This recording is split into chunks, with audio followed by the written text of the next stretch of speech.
Hey, my name is Ross Marquand, and I play Red Skull. You are listening to Panels to Pixels podcast. Check it out. The fulcrum is one of the most powerful tools an engineer has in his arsenal.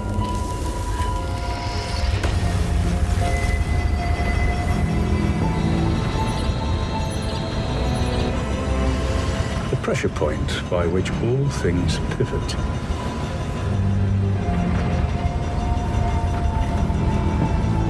A simple lever that can make children teeter on the brink or save them from certain death.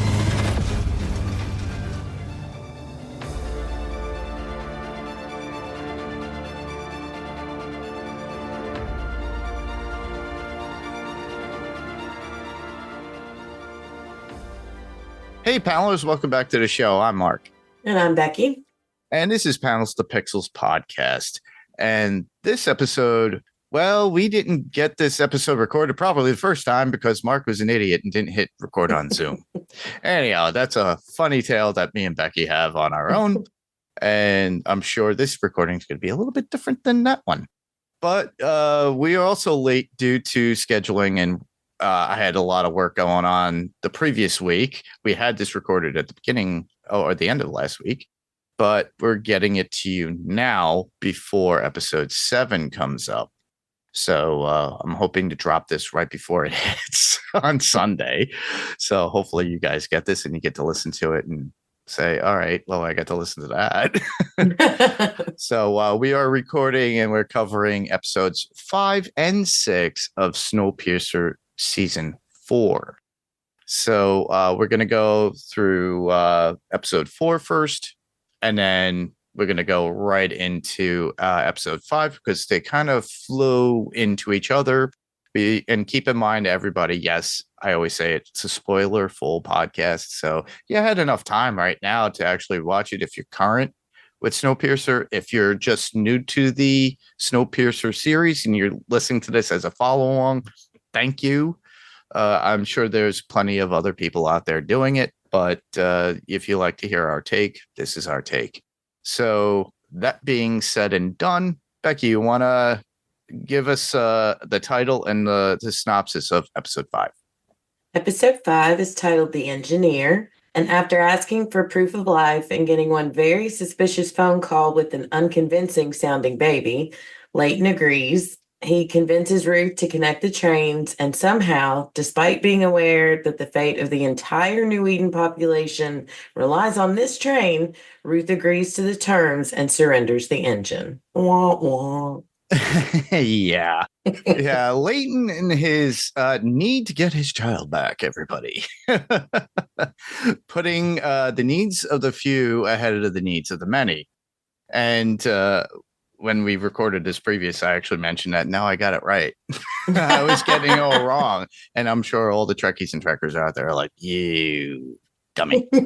So anyhow, something that Spock had said to Kirk a long time ago. Anyhow, it's Leighton trying to play like kind of, and I'll mention it later on, and we'll go into a little bit more. He's taking more of a dictator role in leadership into New Eden and what is more important to himself. I understand that goal because he's driven because he lost the woman he loved. The only thing he has left is his child. That child was taken from him. And now he wants to take Big Alice and connect it to Snowpiercer, I believe, and go after, for his daughter. And he's not really thinking practically for the people. He's just thinking for his own. Now it's a little bit selfish, and I do understand that, and don't think of me as being a dick, everybody, but I'm also thinking of the people and how they're saying, hey, we're building this community, just like any dystopian show or movie where people are trying to build a new society after it fell and had done this. And this guy's just saying, no, I'm going to do what I want, even though I'm leading you. And then everybody else is like, we're a democracy, not a dictatorship. Yeah. So, and it's like, I put it in my notes saying Liana for Big Alice. And this was hard because just to see it. But those were the terms of the admiral, and Leighton took it upon himself to do that. Now, mind you, there are issues regarding this, and Becky, correct me if I'm wrong. Like Big Alice, which is what they have to utilize that as like a kind of energy source for New Eden. Yeah, New Eden only has, I think they had 3 weeks once Big Alice actually left before they needed to come back, and otherwise New Eden won't survive without him. So Yeah, it was, I agree that I think it was a little selfish of Leighton to just say, hey, we're doing this and go. But the people got behind him. So yeah. hopefully they'll get back in time. Was there anything that you found interesting that you liked within the episode? I'd like that we finally got a glimpse of the silos. When I was first watching before we got to the end, I thought it was intriguing that Leighton noticed that there were 35 floors, but 10 of the buttons were missing on the elevator. So I was kind of curious what that was about, and that did not disappoint in the end. I mean, Wilford's back. Sean Bean he's so good at being evil. I wrote in my notes, he is unapologetically cruel and arrogant as ever. He always plays one of those characters. But Now he does it so well. He does do it so well, and I love Sean Bean. I've loved him since Lord of the Rings. I really loved him in National Treasure because it shows his true evil ways and selfish ways in the first movie. And I thought he played he plays a good villain. He does. And more a psychological villain at that too. But I just love how his emotions come out with this one. He's very pompous. He's very analytical about a lot of things. So the gears are grinding in his head, just like a train. Constantly. Yeah. And no pun intended. No pun. Yeah, no pun was intended. But the funny thing is that he's a manipulator, an opportunist. So good at it. And he's so good at it that the character's so good at it, and he knows what is needed for Snowpiercer and Big Alice. And he knows certain things. So we're going to get into that later on.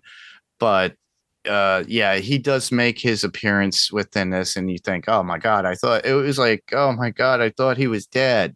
I hoped. I mean, really though, they can't end this show without giving us a little bit more Wilford. So that was the driving force for the movie, the show from the very beginning. But I love how within the first season, that was like, it was an ominous thing. We didn't even know he existed or was around at that time. Yeah. Now then he played a disappearing act before this season, and he comes back. So, and it a much needed character to move the plot and the story along, even though it kind of is redundant, but it does work for the fact that it's what New Eden has to deal with, and literally anything within Snowpiercer throughout the years had to deal with over and over again. It was that overlooming image of Wilford. And the one person that I missed a lot, she does make an appearance. I wasn't going through my notes again like I should have, and I didn't re-listen what we recorded last about this when we recorded. But Jennifer Connelly's character, that was the only person that I was missing. And maybe I wanted more of that character than anything. Yeah, I think we're going to get that coming soon. I think it's in soon. Yeah, it was more definitely in episode 6. Like I said, spoilers, everybody. Yeah, we do see her more, which is pretty cool. And but this was more geared more towards Leighton and his just trying to justify his needs for getting his daughter back, Leanna back.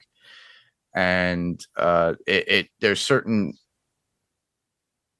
points in the show, and I just love Daveed Diggs and his representation and how he does the character of him holding her stuffed bunny as he had to strip, and he had to like put it down before he had to get on that location. I forgot why. It was like, it was not really meant for particularly because of like, do you have any hidden weapons or anything like that? But that was hard to watch. But it shows how complex of an actor that Daveed Diggs is. Yeah, he did a great job. I like the connection with Ben and Alexandra. Yeah, I just love that point. That's something I had in my notes. I really liked Ruth in this episode. I think she really stood out in both episodes, actually. But it's so nice to see her character evolve and the growth in her character. And when Wilford walked in, the absolute pure look of hatred on her face. It was like if looks could kill, he would have dropped dead right there. And, you know, her confidence in telling Milius, you know, you can't trust him. And I think Milius actually more in the next episode, but I think he kind of heeds that warning a little bit. But that's another bonus to bringing Wilford back, is to watch the back and forth between him and the Admiral, and how it's like, seems to me like they're just a pissing contest. One's trying to one up the other. Yeah. And I'm very anxious to see who, if either, come out on top at the end of this. Yeah, it's going to be a control battle. Who and I think Wilford being more of the cog in the machine, not to, like I said, make a pun or a point, but he is. And he could do that to Milius. But there's a lot of things that we don't know about Milius himself. We said it, I think, when we covered it, the first 4 episodes. And I said it that, you know, it's like he comes in and it's like, there for peace. And I'm like, you're acting like a dictator, like a communist country, very militant communist country. When you come in here to take over, you're making the people on the train who are technically guests or even people from New Eden and making them work the train. Very much how it was in the beginning, in the very beginning of Snowpiercer, when Ruth, where you know, and this is where character development comes into play. And I really do enjoy it because I think I love to hate Ruth in the very beginning. Yeah. Because of how she was. And then she was able to turn that around. And it shows that people could change because she saw what Leighton was doing and what good could come about what he was presenting. But now she's on the other end of the spectrum of trying to help with these people in a democratic community, and he's taking the shift of dictator. So it's like the shoe's on the other foot at this point, and we've come full circle or full resolution like Snowpiercer. And yes, I did bring those puns back, Becky, from when we first recorded this. I'm not mad. Love a good pun. Yes, but yeah, and I'm starting to see the whole Milius and Wilford like two wrong sides of a magnets trying to come together, and there's going to be a push pull reaction at that point, and it's going to come to a halt at a certain point, maybe for the end of one or maybe the end of for both, who knows? And it'll work out in the end for those in New Eden and for Leighton in the Happily ever after. We'll see. Yeah. But anything else? Ben, I do want to talk about Ben. That broke my heart. I think it was, I knew there were going to be losses this season, but I was not expecting Ben to be one of them. But I think they gave him a very heroic and beautiful end. When I felt Till's emotions when she goes to tell Ruth what Ben is doing, and Ruth says, but we don't have any suits. And she realizes it, and I realized it at the same time. It's like, oh no. And that he knowingly sacrificed himself to try to save these people his family. I just was so enduring, and the CGI and the way they froze him and the Till looking at him and screaming, and him just looking back at her as he's dying. That was one of the most that was one of the best scenes I've ever seen on this show. It was very well done. We haven't seen a frozen appendage or anything like that in a very, very long time. And it was hard to see, but within any dystopian kind of or apocalyptic kind of show, movie, there's always a character that you love that is always dismissed or but this person, Ben went out in a blaze of glory. Mm-hmm. But unfortunately, this is sad because of Alex, because of her relationship with no, I'm not thinking Alex. Melanie. Melanie, that's it. I shouldn't confuse mother and daughter. But anyhow, she doesn't know this is happening, but he chose it and took it upon himself. And it was sad to see him go, but it was for the better good of everybody at that point. And it was hard. But last thing, I'm sorry, go ahead. No, you go ahead. Last thing I will say about this episode is they do great with the music in all of the episodes, but I think the score in this one, with every scene, the suspenseful, the dramatic, the heartbreaking, I think they did a phenomenal job. And it really added to the awesomeness of the episode, for lack of a better word. Yeah, with any movie or TV show, you get that great composition that goes along with it, that echoes through, that adds to the character of the scene. And if they ever had something where you just see the scene without it, it'd be nice just to see what the difference is. If they had something like behind the scenes or with certain Blu-rays and DVDs and stuff back in the day, they would do something like that. It was like, here, just the score. Here, it's just the dialogue. And then you're like, oh, wow, it does add. That's like putting out there, if you ever watch Jaws without John Williams' score, you know what it would sound like? Waves. And you wouldn't be scared because that was a character. That is true. Yeah, when you the heard movie that itself. Yeah. That's true. So I'm not sure entirely who did the score. I try to look real quick, but honestly, it does very well for the show, and it adds to it, and it makes you it kind of engages you into the scene. But what was it? Oh, I have a little note in here, and that is yeah. I have here Leighton is yet again taken to the Admiral, who does kind of hold up to his end of the deal and shows Leighton his daughter. But before that, all he had was like baby sounds coming through, and you didn't know if it was his kid or not. I think he wanted with all of his heart and soul to believe that was his baby. Yeah. Even though the rest of us were like, I don't know if I'd risk the lives of all these people for that, but you do what you got to do. Yeah, but he was also she was being held in Wilford's arms as crying, as Wilford smiling like a jerk. And and we find out where Josie is, and she is being experimented on by Dr. Headwood, who is taking Josie's blood and seemingly putting it on Wilford, like why he was doing it.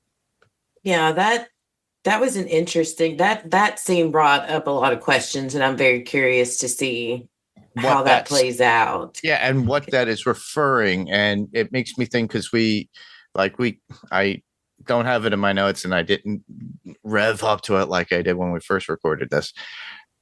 Literally, because we've seen it before in the show past, where Wilford had on Big Alice.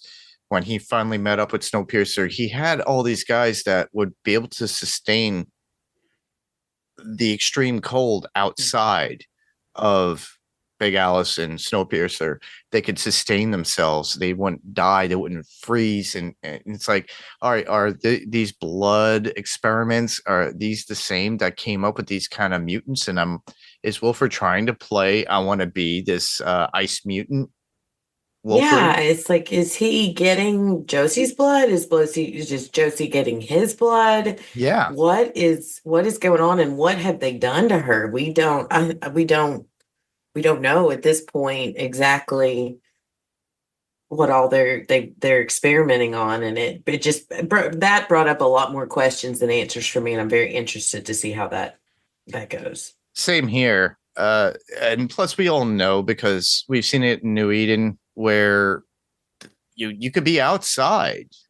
It's not below freezing, and it's you're able to survive in it. Now it is cold. They're all wearing everything. It's not 70 degrees. It's not 60 degrees. It's probably within 30s to 40s, but tolerable. And people are able to live that even inside, and inside they get heat. And that was the whole point of Big Alice. That's the reason why they wouldn't be able to survive, because it's providing energy and heat for them to live on. But if they have a cold front, and if the winds change in a certain way and they do get a deep, they could at least take shelter inside. And I think that's why the big concern of like, why are you taking Big Alice? If you take it away, we have to wait for this whole resolution for you to come back. Yeah. And that could take X amount of time because it's going around. And as we all know, these trains go on a track that goes around a certain designation point. I don't remember or recall. I think it is the world. Yeah, they cover the entire world the way Wilford builds it. Yeah. So, and it goes phenomenal speeds, everybody. Anyhow, those are my notes for this particular episode. Do you have anything further? Do you have any quotes for this one? I have one, and that's Ben to the Admiral, and he goes, "You think love is a weakness?" And the Admiral says, "Yes, I do." And then Ben, "Obviously, you have never been in love." And the Admiral goes, "Of course I have. How do you think I learned that lesson?" Yeah, it's good. Yeah. It gives you a little bit of insight into him and why he is the way he is, because he's obviously been burned. It's like, who hurt you? Yeah, literally, that's what it is. It's one of those people who became bitter, and then they just take it out on others. Yeah. Did you have one? I have a few. They're short, but when Leighton was in the elevator asking the guards the questions and they weren't responding, and they're getting off the elevator, and he says, "Good talk." When Wilford sees them for the first time, and he just gives that Wilford smile and says, "Welcome home." And then Till tells him to go to hell, and he says, "I did. Wasn't much fun." And the last one, it just got my heart when Ruth told Ben and Till, when she was going to stay behind to save Leighton, "Go to New Eden, have a pint. First one's on me." I like that. I thought that was sweet. That is good.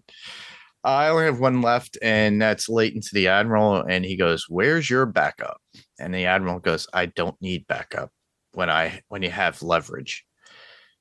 And literally, I think that was right around the time when Wilford came out, and that was like, but honestly, we're gonna get a bunch of poker between the Admiral and Wilford at this point. Yeah, a lot. But yeah, that's all I had for episode 5. I guess we could move on to episode 6. Yeah. All right. Well, episode 6 is entitled Bell the Cat.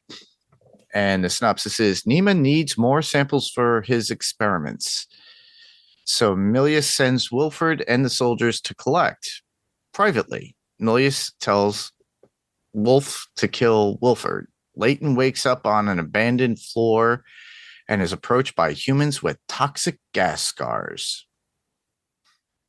This was an action-packed episode.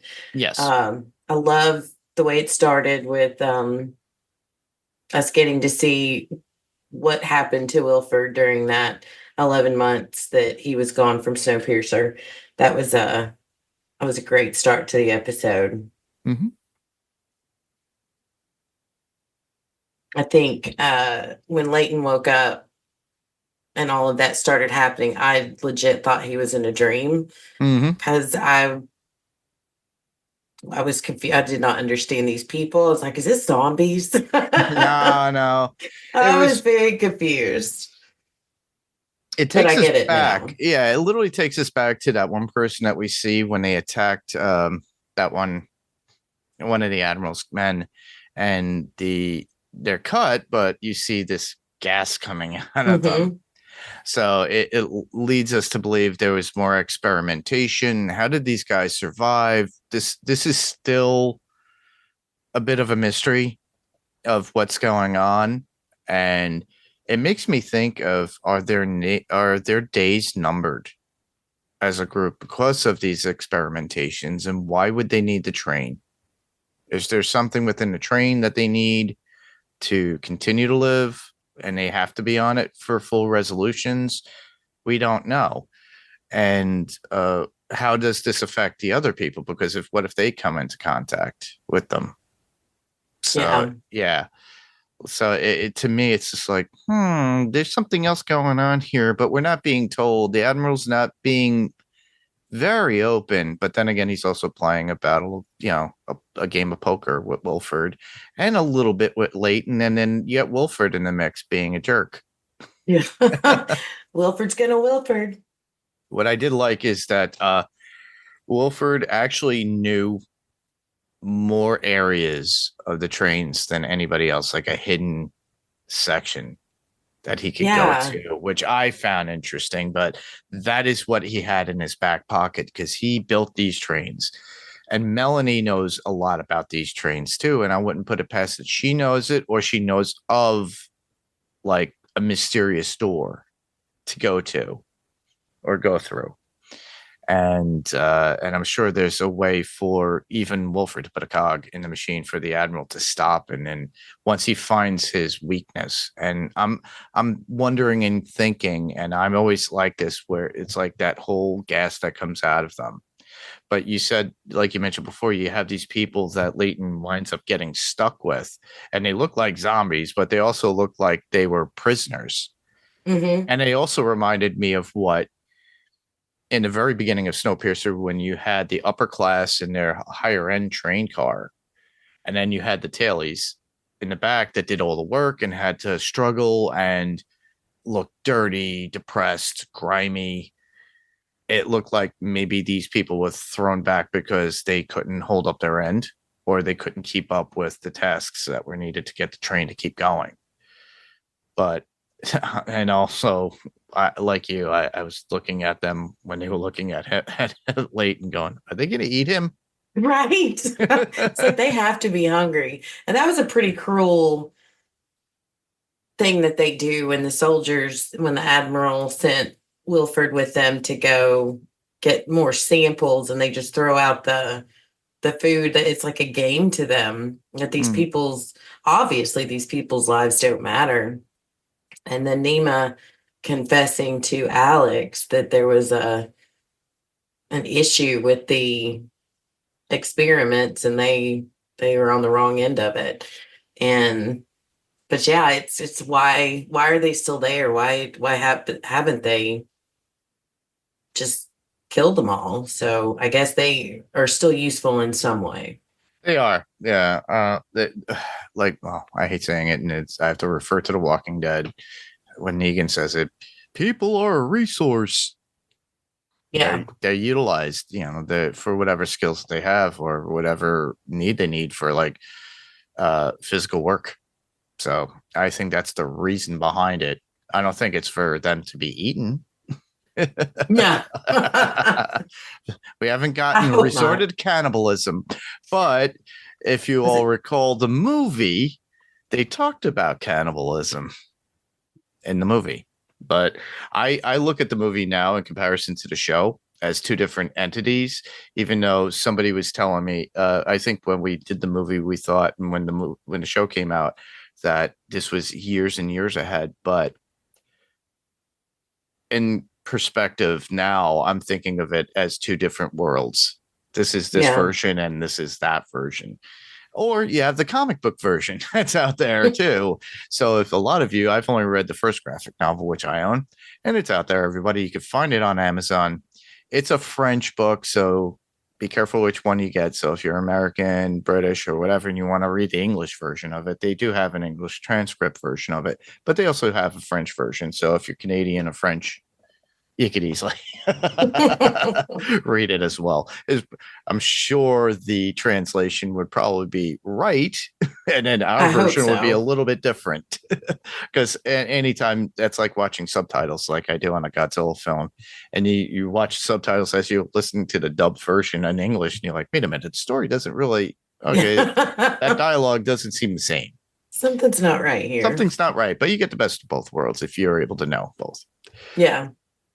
Anyhow, there's something that I picked out on in this, which was the Admiral is here for to like when he greets Wilford when he awakens, and that was in that flashback, and he believes they can work together for the good of the future. But however, as we know, Wilford doesn't play nice with others, and he has his own agenda, and we all know this, and that's where we're at now currently. But I really did enjoy the fact that we got to see what happened 11 months previous, where he got picked up because he was out in the world. I think that was important. Yeah, it is. You need that kind of backstory.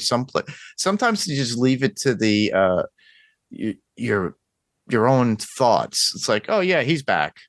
Well, and they'll use like 2 pieces of dialogue to explain it. And then it just never is brought up again. At least with this, you get to see something out of it, you know? I think that we really needed that to move that story along. And I also thought it was interesting how, well, I don't want to say kind, but I don't know if it was on a purpose. I don't think the Admiral does anything without intent, but how flattering he was to Wilford. And how impressed he says he was with the train, and I think we can do great work together. And it's like, does he believe that? And then he changes his mind as they go on, and he sees that Wilford's basically full of crap, or did he know what he was dealing with ahead of time, either be it from stories from Melanie, other people, and he was just feeding him what he thinks Wilford needed to hear so he would be complacent. Yeah. And well, or maybe he already knew that he was a con artist and he was waiting for him to drop a bad hand in his poker play. Yeah. You know, that's one of the things. The Admiral has a need for him for a reason. And it's because he was the creator of the train, and he knows that Wilford's probably holding out. So, but he also has to deal with his devious tactics. So it's kind of like keep your friends close, but your enemies closer routine. So I think that's where it lies. I have something in here. Wilford manages to use his charisma to rouse the troops in the canteen. But as he starts breaking the rules, smoking his cigar, the Admiral shows up and lays down the law. He's like it's a military thing. There's no, hey, having fun and whatnot. And he takes Wilford's cigar and makes one of the other guys, the soldiers, hold out his hand while he burns it with the cigar. Yeah. And when all the soldiers head back to their stations, the Admiral makes an example of Wilford and forces him to head down to the sublevels on a sample run with the troops. And which he does not expect Wilford to return. Exactly. That was the whole point. He's waiting for either one of his men to do something sloppy and do something wrong, but you're also sending Wilford somewhere else that Wilford knows. So he knows this train. Yeah. So, and he knows certain things about where they're at. They're in the silo. Oh, that's right. On the lower floors. But okay, it's obvious he does know something because he knew where to go to get to the communication room. It's like he's got knowledge, and he knows about the elevators. He's either paid attention or he's built relationships with guards, and they've, given him information.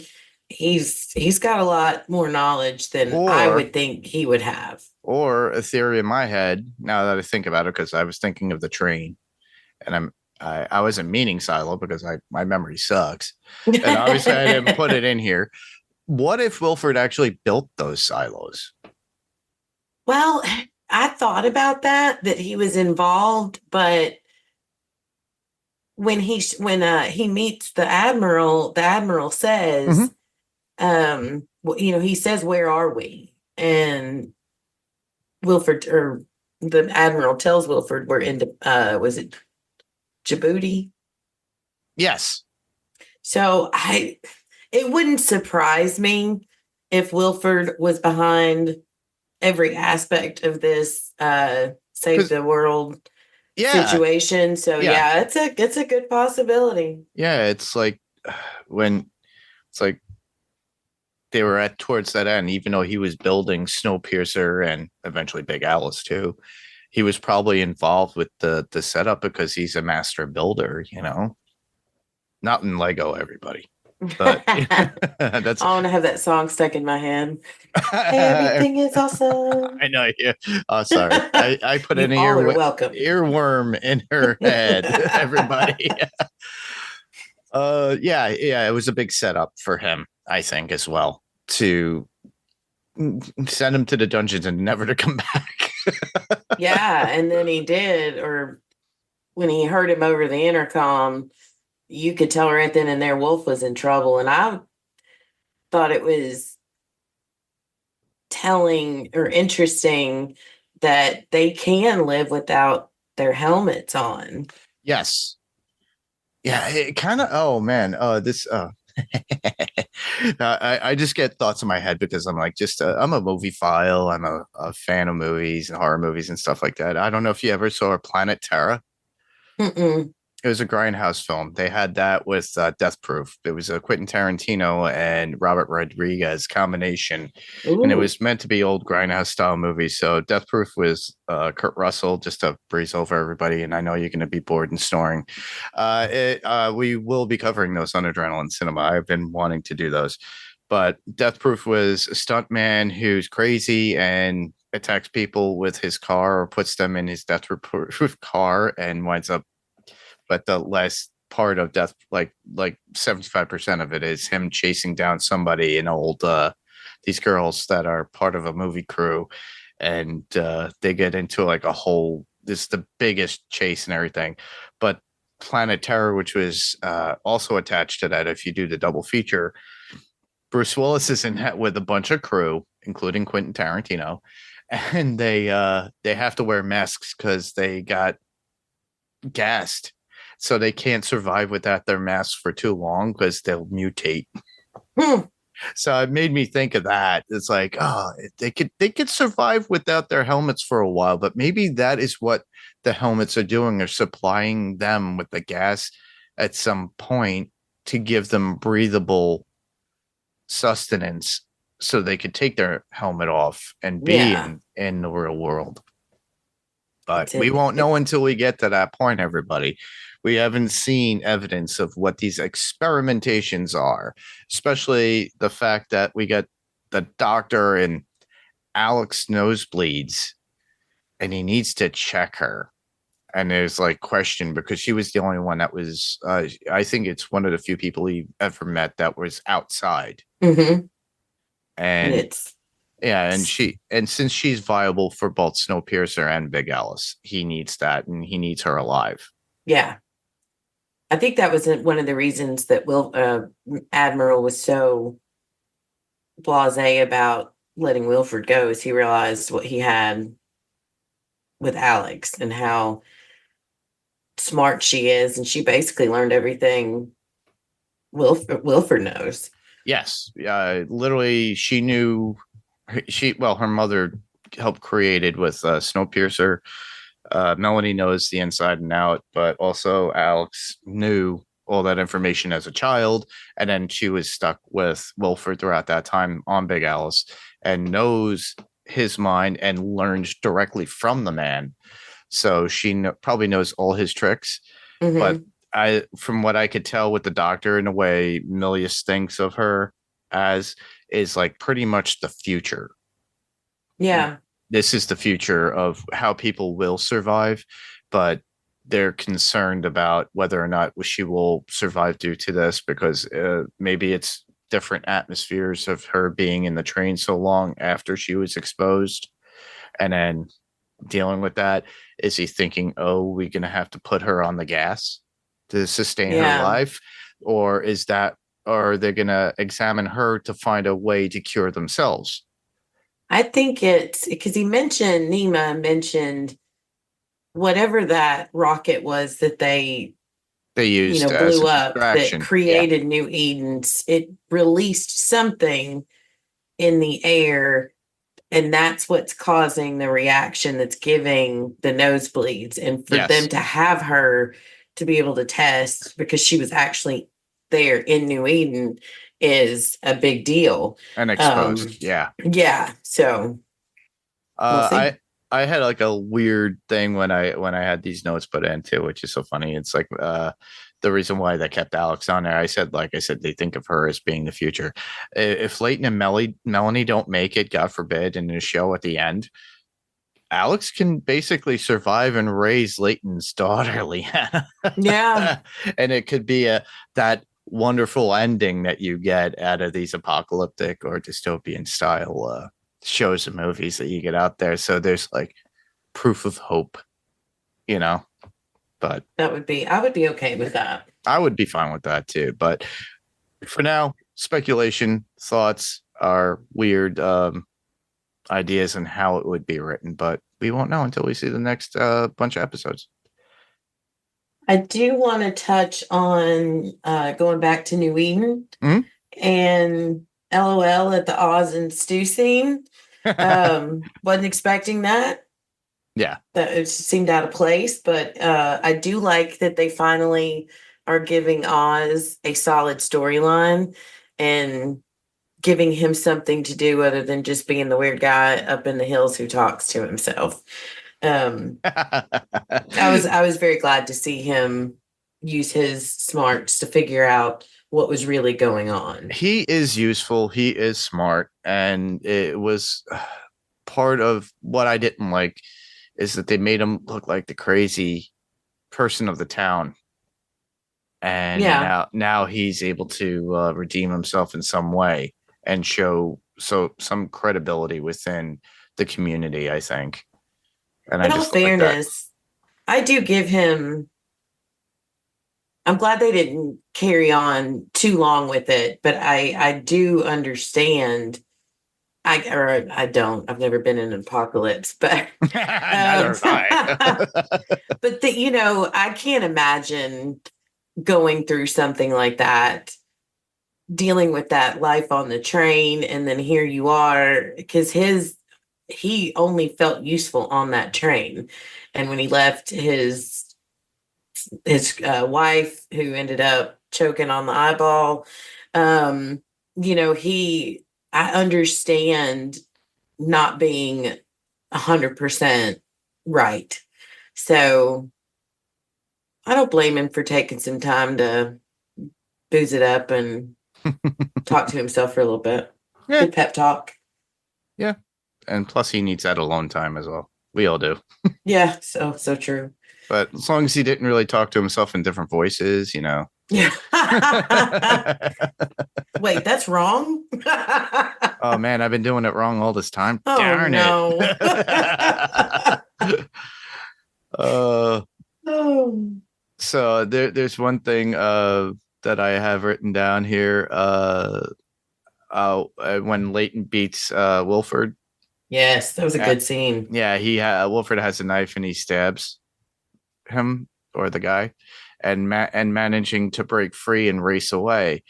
And with Wilford gone, Leighton's cut is a nasty one, and the perceived leader of this like really weird ragtag group, Carrie, has just the injection needed to patch him up at that point.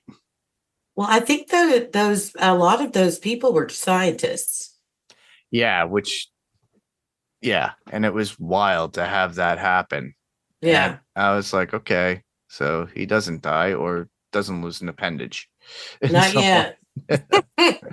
I liked how Wilford called Leighton out, basically telling him You're no better than me. Yep. You're as selfish as I am. Look what you're doing. Look what you're doing now. I think it was something Leighton needed to hear, and hearing it from Wilford added to, I think, the harshness of Leighton hearing that and being like, oh crap. Because he's right. Yeah, he is right. I just love that, it's Daniel Craig, right? Craig Daniels? I always get the name wrong. Wilford? No, I'm talking Milius. Oh, I think it's Craig Daniel. Craig Daniels. Because Daniel Craig is James Bond, Bond, isn't he? Yeah. See, dyslexia or bad memory. I think I do think backwards, everybody. It's kind of hard when, especially with numbers.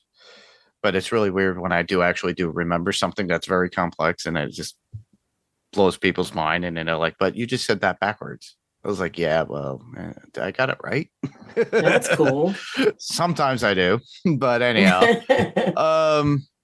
yeah, I just like that for the fact it's like, yeah, Milius is just as bad as Wilford, but they both know it, and it's just two of them, like two rams butting each other's horns and heads at times, but waiting for one to break. Yeah. What was I thinking? The group, the peacekeeping lab back in the day. Yeah, that's what it was. Their task was to try to reverse the effects of CW7, but there was a chemical leak, hence their burns. Yeah. That's why they looked the way they did. So just to give you a little information. So if it just went past you while you were watching, to give you an idea.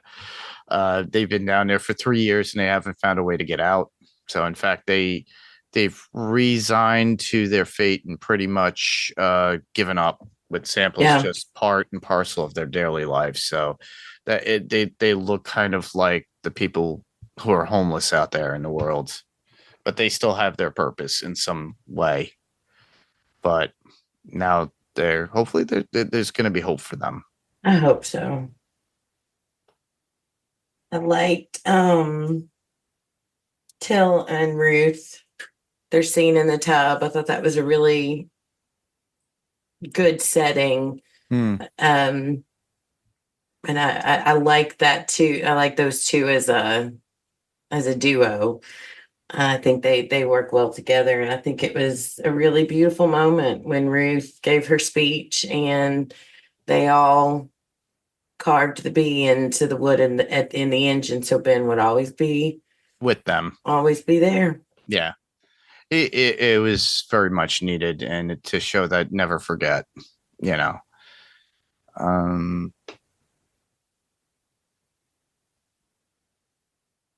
to remember and trying to see if I have like anything that you didn't really mention yet, but I don't have anything in my notes regarding that. I have a couple of things. I think the look on Neima's face when Milius told him that Melanie was coming back, he looked afraid. And I really want to see, is he afraid of what she found, or is he afraid of her finding out all the horrible stuff that he's contributed to while she's been gone? I'm very curious about that. Yeah, because a lot of it is like people taken and used, and then they feel guilty. And it's really sad because they have to do that to survive at times. So, but I like the fact that, Oz was able to make it back to New Eden, and he has to break the news to the council regarding everything. Yeah, I can't make sense of the bombs. I don't know why. Why would they bomb something that they created? Yeah. It's just a weird, the whole place is rigged to blow. Yeah. And why destroy a community that worked so hard? And even if so, where are you going to find that again? are you just going to jump back on a train and find somewhere else that has this kind of temperature to live out and create? Yeah, it's like you stole these trains and wired them to go release these rockets to create these pockets that people can live in. Well, here's proof that it works and Why? success. Why Because would you you couldn't want to have blow it it for up? yourself. Is that what it is? That's the only thing I could think of. It doesn't, the bombs don't make sense. And I hope they It's like aren't a just doing it for shock value or whatever. I hope there's something. like a The suspension deterrent. of disbelief can only go so far. Yeah, it's like a deterrent for them. So that way it's like, oh, well, if you do this, we're going to blow it. Now that makes that I could make sense of. So, but it doesn't make sense. But it's also like a childlike behavior. It's like, well, if you can't have it, if I can't have it, you can't have it. Mm-hmm. You know, it's like very childlike in nature. But there's got to be some sort of logical ruse to their plot or their plan to do this, or they could be dummies. Yeah, it could be Like I said, just to be a way to state to try to hold them at bay, to control them, keep him in line. keep them in That's line. possible. You know, That would make more sense to me than them wanting to actually bury that whole town. I can't. That's I don't see the confusing. sense in destroying that town when Yeah. it was created, it was started, and what? Oh, hold on, if I can't have it, you can't have it. No, it's like, what are you, 8? Yeah. Sometimes they act like it. Yeah, they do. Sometimes, yeah, I'm growing up and I act like a child, but this is crazy. Yeah. Oh, I think the last point that I have is I am very excited about the showdown between Wilford, Milius, and Leighton. Mhm. I am over the Liana plot. That's what's keeping Wilford alive. I think I said last time that he's got 9 lives. And I'm very interested to see how they wrap all this up. And like you said, I hope we get a satisfactory ending because I think those that have stuck with the show have earned it. Yep, same here. And that includes, the the actors, the characters, everything. I just love them. And everybody who's been there from day one that watched, it's awesome. Yeah. Glad that you guys, at least we got this a final season. Just think if they just Yeah. ended it the way they did and it never got picked up, it would have been such a sad loss. But when we found out, we were like, yes, it's coming back and it's awesome. And at least they gave us like a nice send off, at least. Yeah. With And some they're doing a shows great just drop. job. I think Yeah. these last 2 episodes were the best of the season. And that gives me hope that the next, 4 will be of the same caliber. Because these 2, I really, really enjoyed both of these. Yeah, same here. That's all I've got. That's all I got too. Do you have any quotes? I have one quote. Mhm. When Leighton, the elevator doors closed and Wilford's still alive, Wolf didn't shoot him, and Leighton just says to him, "You should have taken the bullet," and then charges him. I thought that was pretty badass. Awesome. That's it. Well, the only one that I have would be Wilford, and it's pretty much very much in the very beginning, like the announcement, and it's probably going to be the intro to the podcast. Everybody. Wilford stating, the fulcrum is one of the most powerful tools an engineer has in his arsenal, the pressure point by which all things pivot. A simple lever can make children teeter on the brink or save them from certain death. With a proper fulcrum, mountains can be moved and tides can be turned. Hearts and minds can be manipulated. Now, with that and what he's done within this episode, with him playing with the wires, things of that nature, knowing certain areas of the trains, Snowpiercer and Big Alice, there's something up his sleeve to take over that they don't know. Oh, yeah. And I'm looking forward to see that. But the fact that the way it says, with a proper fulcrum, mountains can be moved and tides can be turned. Is that the bombs? That's that possibly could be it. Because have Because they that's ever what they're found trying water? to do. Have they ever No. found water at this point? So that's just my thoughts on that. But I just like that quote in the very beginning. It is a good quote. I'm glad you read that one. It was after I Googled fulcrum, it made perfect sense. All right. I think we just about covered both these episodes. And like I said earlier, listeners, I'm sorry that this came out a little later than I thought. I was going to hope it was going to be sooner, and we did record it, but we just couldn't do it. There was some recording technical issues that I created, so it's all on me. Sorry about that, but it won't happen again. Trust me. Hopefully, We're all covered now. yeah, we're all covered now. But anyhow, with that, we'll move right along into feedback and how you could send it. Obviously, we didn't get any feedback, but we do appreciate it when you can.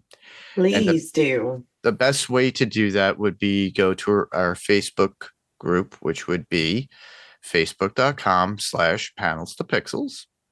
And there I have put in images of the episodes that we were doing and saying, leave your thoughts and about the episode in the comments below. So literally just, follow us, subscribe and do all that good stuff. And then just follow those images and do that.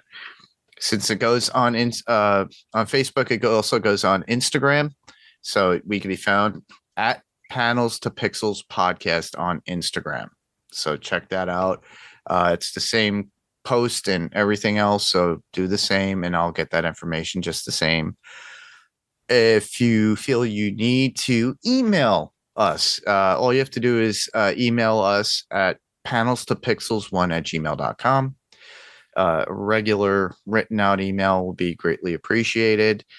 Or you could just record yourself.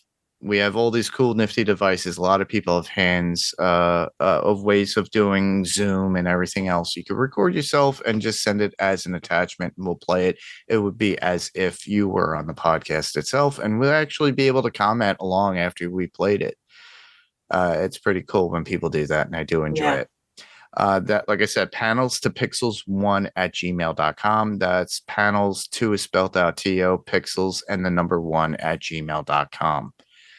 And we could also be found on YouTube. So a lot of people like the idea of, we've done a few videos. We've done it for Deadpool Wolverine when you saw me, Rob, Frank, cover our thoughts on Deadpool Wolverine literally within days after it came out, and that was fun to do.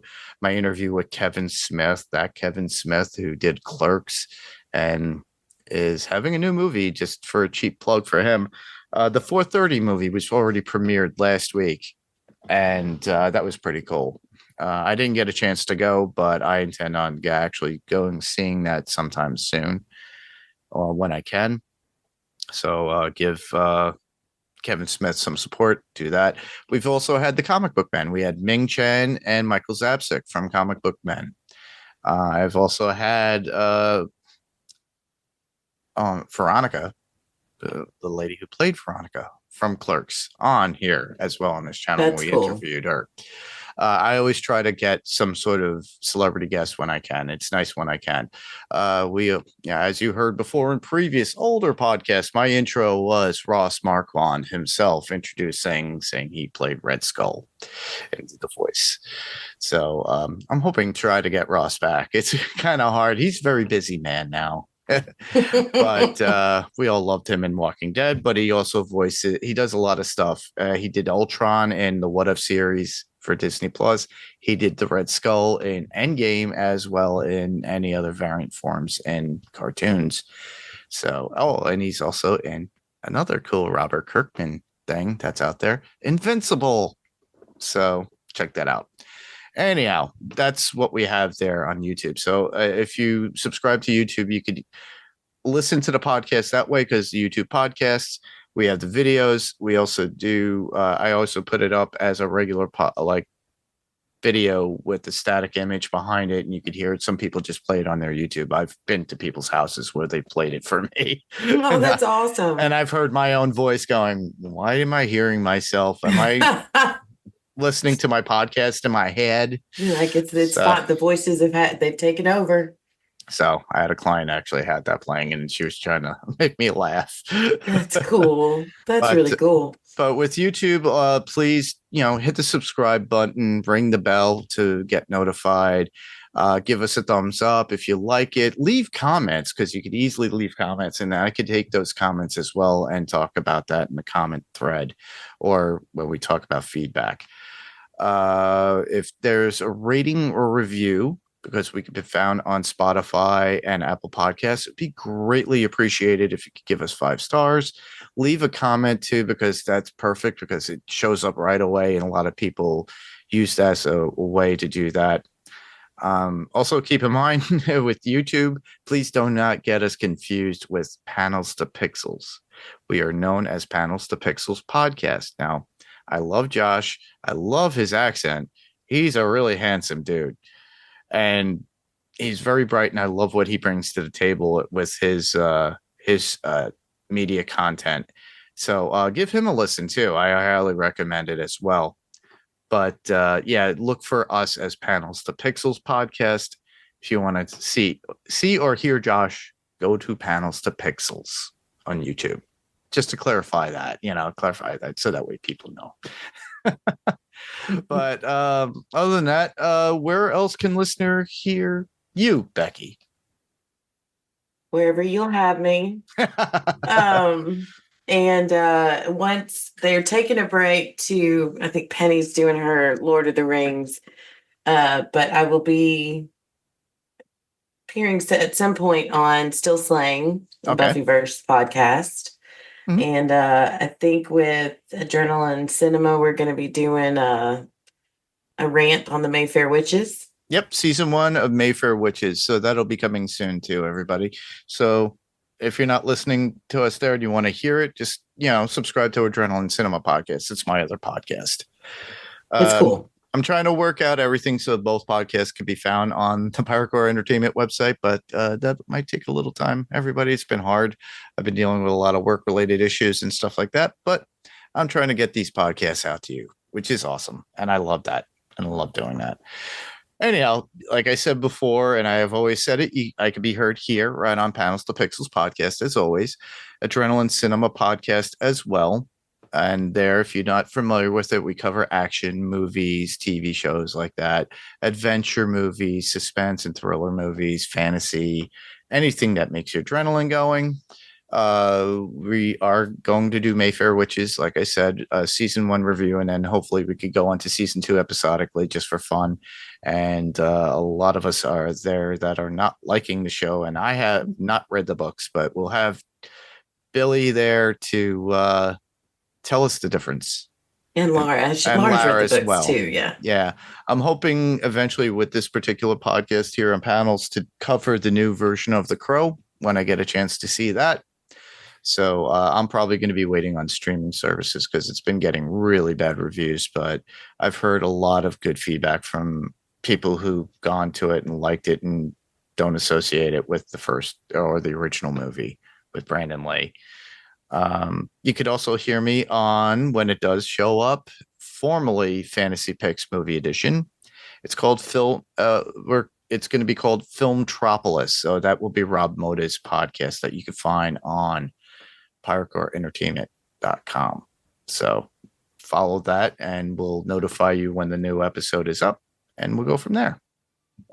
Next week here on Panels to Pixels podcast, not only are we still covering The Umbrella Academy, the final season, Steve and I will be covering the next episode of Snowpiercer, season 4, episode 7, called A Mouth to a Flame. So check that out when we do that. Look for the notifications on Facebook, Instagram, all that good stuff. Send in your feedback. With that, I just want to thank everyone for listening. I'm Mark. And I'm Becky. Same podcast, different panel, different pixel. This was Panels to Pixels podcast, everybody. And we'll see you on the next panel. Good night. Good night.